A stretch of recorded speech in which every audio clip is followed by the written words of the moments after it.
ಯಾವ ನರೇಂದ್ರ ಮೋದಿಯವರು ರಾಹುಲ್ ಗಾಂಧಿ ಹೇಳ್ತಾರೆ,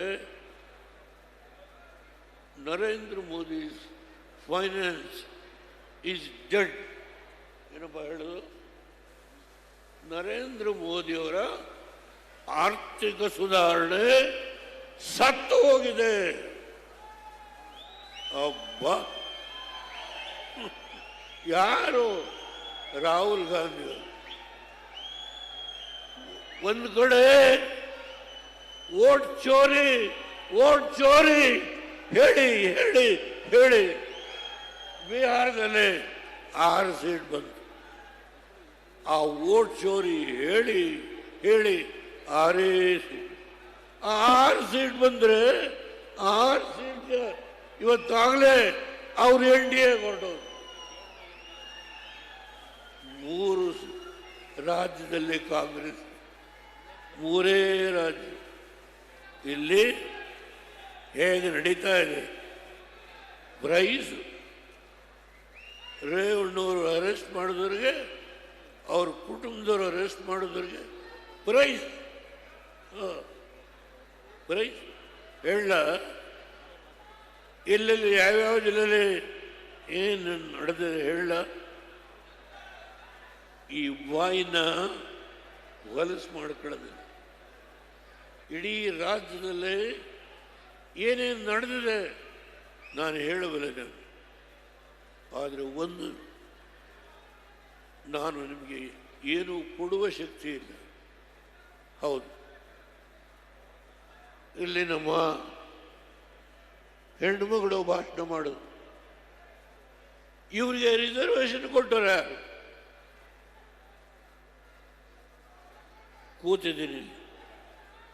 ಜಿಲ್ಲಾ ಪಂಚಾಯತಿಗೆ, ತಾಲೂಕ್ ಪಂಚಾಯತಿಗೆ, ಗ್ರಾಮ ಪಂಚಾಯತಿಗೆ, ನಗರಸಭೆಗೆ, ನಗರ ಪಾಲಿಕೆ 33% ರಿಸರ್ವೇಷನ್ ಕೊಟ್ಟಿದ್ದು ಇಡೀ ಹಿಂದೂಸ್ತಾನದಲ್ಲಿ ದೇವೇಗೌಡ. ಜಾತಿಯ ವಿಂಗಡಣೆ ಮಾಡಿಕೊಟ್ಟಿರು. ಯಾವ ಜಾತಿಯವರಿಗೂ ಅನ್ಯಾಯ ಆಗಬಾರ್ದು. ಈ ಜಿಲ್ಲೆಯಲ್ಲಿ ಸುಮಾರು 8 ಜನಕ್ಕೆ 6 ಜನ MLCಗಳು ಬೇಲೂರಲ್ಲಿ, ಸಕಲೇಶಪುರದಲ್ಲಿ, ಹೊಳೆನರಸೀಪುರದಲ್ಲಿ, ಹಾಸನದಲ್ಲಿ 6 ಜನ ರಾಜ್ಯಸಭಾ ಮೆಂಬರು ಸೇರಿ ಹಾಸನ ಜಿಲ್ಲೆಯಲ್ಲಿ ಕುರುಬರಿಗೆ ಕೊಟ್ಟೆ, ಲಿಂಗಾಯತರಿಗೆ ಕೊಟ್ಟೆ. ಯಾವುದೇ ಸಮಾಜ ಬಿಟ್ಟೆ ಅಂತ ಇಲ್ಲ. ಮುಸಲ್ಮಾನ ಬಂಧುಗೆ ನಮ್ಮ ಹಾಸನದ ಡೆವಲಪ್ಮೆಂಟ್ ಅಧ್ಯಕ್ಷ ಮಾಡಿದ್ವಿ. ಇಲ್ಲ ಅಕ್ಬರ್ ಬಂದಿರ್ಬೇಕು. ಯಾವ ಸಮಾಜಕ್ಕೆ ಅನ್ಯಾಯ ಮಾಡಿ? ದಯಮಾಡಿ ತಪ್ಪು ತಿಳ್ಕೋಬೇಡಿ.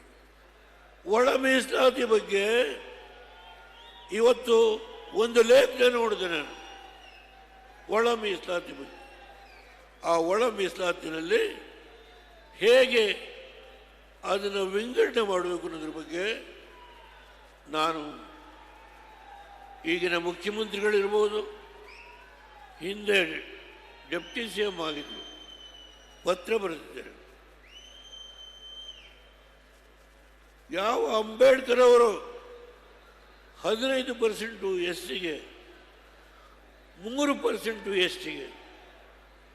ನಾನು ಲೋಕೋಪಯೋಗಿ ಮಂತ್ರಿ ಆದಾಗ 15ರಿಂದ 18% SCಗೆ, SCಗೆ 3ರಿಂದ 5%, 23% ರಿಸರ್ವೇಷನ್ ಕೊಡಬೇಕು ಅಂತ ಹೇಳಿ ತೀರ್ಮಾನ ಮಾಡಿದ್ದು ಹರಿಜನ ಗಿರಿಜನರಿಗೆ ದೇವೇಗೌಡ. ನಾಯಿಕ ಸಮಾಜದವ್ರಿಗೆ ರಿಸರ್ವೇಷನ್ ತಂದಿದ್ದು ದೇವೇಗೌಡ. ನಾನು ತುಂಬ ಮಾತನಾಡ್ಬೋದು. ದಯಮಾಡಿ ಇನ್ನಿಂದ ಭಾವನೆ ಮಾಡಿಬಿಡಿ. ನಾನು ಭಾಷಣವನ್ನು ಮುಗಿಸೋದಕ್ಕಿಂತ ಮುಂಚೆ ಈ ಜಿಲ್ಲೆಯಲ್ಲಿ 2 ಸಮಾವೇಶ ನಮ್ಮ ಎದುರಾಳಿಗಳು, ಈ ಯಾರು ಆಡಳಿತ ನಡೆಸ್ತಾ ಇದ್ದಾರೋ ಆ ಮಹಾನುಭಾವರು 2 ಜಿಲ್ಲೆ 2 ಸಭೆ ಮಾಡಿ ಇಲ್ಲಿ ಹಾಸನ ಜಿಲ್ಲೆಯಲ್ಲಿ JDSನ ಸಂಪೂರ್ಣವಾಗಿ ನಾಶ ಮಾಡ್ತೀವಿ ಅಂತ ಏನು ಬಂದರೂ ಅವರಿಗೆ ಉತ್ತರ ಕೊಟ್ಟಿದ್ದೀರಿ. ಇವತ್ತು ನೀವು ಉತ್ತರ ಕೊಟ್ಟಿದ್ದೀರಿ. ನಾನು ಕೊನೆಯದಾಗಿ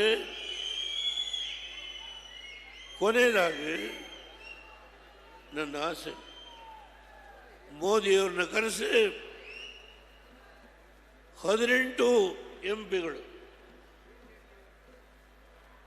ಭಾರತೀಯ ಜನತಾ ಪಾರ್ಟಿ ಜೆಡಿ 18 ಎಂಪಿಗಳನ್ನು ಈ ವೇದಿಕೆ ಮೇಲೆ ಕೂರಿಸಿ ಯಾವ IIT ನನ್ನ ಕುಮಾರಣ್ಣವ್ರ ಕಾಲದಲ್ಲಿ ಅವರ ಆಸೆಯಿಂದ ಮಾಡಿದ್ರು 2006 ಅಥವಾ 2007 ಅದನ್ನು ಕಾರ್ಯಗತ ಮಾಡುವ ಒಂದು ಸಂಕಲ್ಪ ಮಾಡಿದ್ದಾನೆ. ಅದೇ ಸಂದರ್ಭದಲ್ಲಿ ಈ ಏರ್ಪೋರ್ಟನ್ನು ಕೂಡ ಇನಾಗ್ರೇಟ್ ಮಾಡಿಸ್ತಕ್ಕಂಥ ಕೆಲಸ ಮಾಡ್ತಾನೆ. ಜೊತೆಗೆ ಕುಮಾರಣ್ಣವರು ಹಲವಾರು ಯೋಜನೆಗಳನ್ನು ಇಟ್ಕೊಂಡಿದ್ದಾರೆ.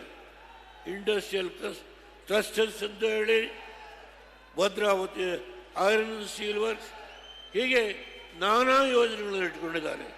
HMT ಫ್ಯಾಕ್ಟ್ರಿ ಅವ್ರಿಗೆ ಮಾತನಾಡ್ತಾರೆ. ಈ ರಾಜ್ಯದಲ್ಲಿ ಅವರು ಕೆಲಸ ಮಾಡಲಿಕ್ಕೆ ಸಹಕಾರ ಕೊಡುವ ಔದಾರ್ಯವನ್ನು ಈ ಸರ್ಕಾರ ಈಗಲಾದರೂ ತೋರಿಸ್ಲಿ ಅಂತ ಹೇಳಿ ನಾನು ವಿನಂತಿ ಮಾಡಿ ನಿಮ್ಮೆಲ್ಲರಿಗೆ ಮತ್ತೊಮ್ಮೆ ನಾನು ಅನಂತಾನಂತ ನಮಸ್ಕಾರ ಮಾಧ್ಯಮ ಸ್ನೇಹಿತರಿಗೆ ಇಷ್ಟನ್ನ ಹೇಳಿ ಕೊನೆಗೆ ಸಮಸ್ತ ಜನತೆಗೆ ಜೈ ಜೈ ಭಾರತ್, ಜೈ ಭಾರತ್.